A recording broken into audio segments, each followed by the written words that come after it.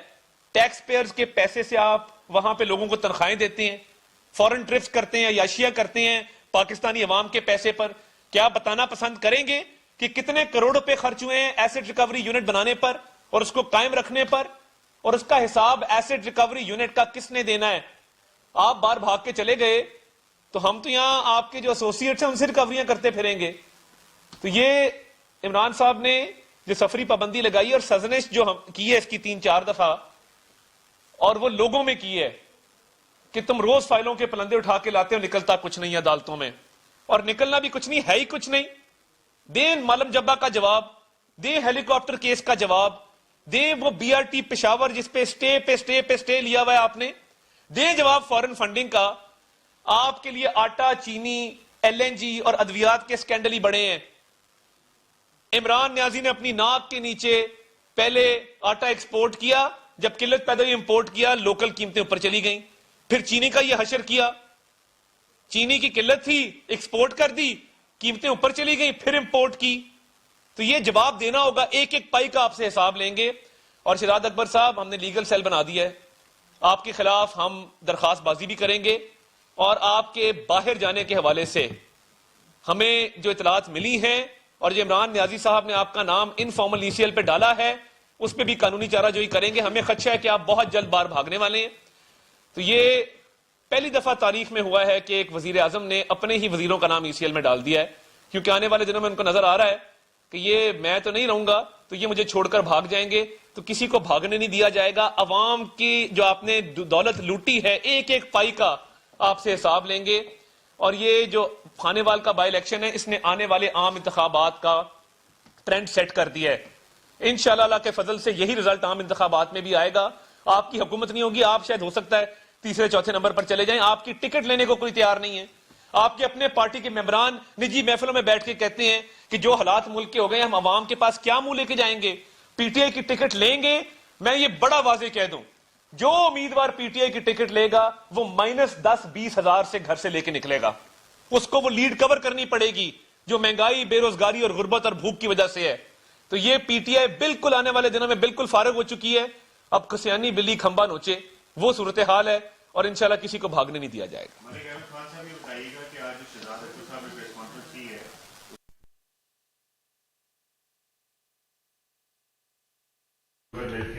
اندر کام کرتے تھے, جو کم از کم تنخواہ دار تھا اس میں وہ 5,800 لیتا تھا, اور زیادہ سے زیادہ شاید 15,000 لیتا تھا. ان 28 بے نامی اکاؤنٹس میں 16,343 ملین روپیز ڈپازٹ ہوئے. سوال یہ ہے کہ کیا یہ لوگ ایگزسٹ نہیں کرتے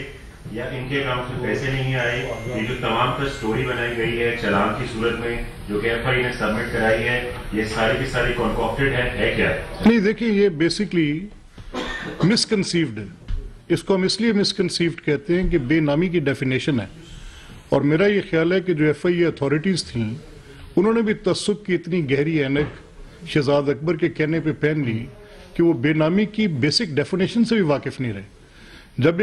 ایک چیز کا وجود موجود ہے تو اس کو بے نامی کیسے کہا جا سکتا ہے؟ اور دوسرا یہ کہنا کہ سورس بتا دیں, تو میرا یہ خیال ہے کہ ان کو یہ بھی نہیں پتا کہ سورس کی ڈیکلریشن کا فورم کون سا ہے.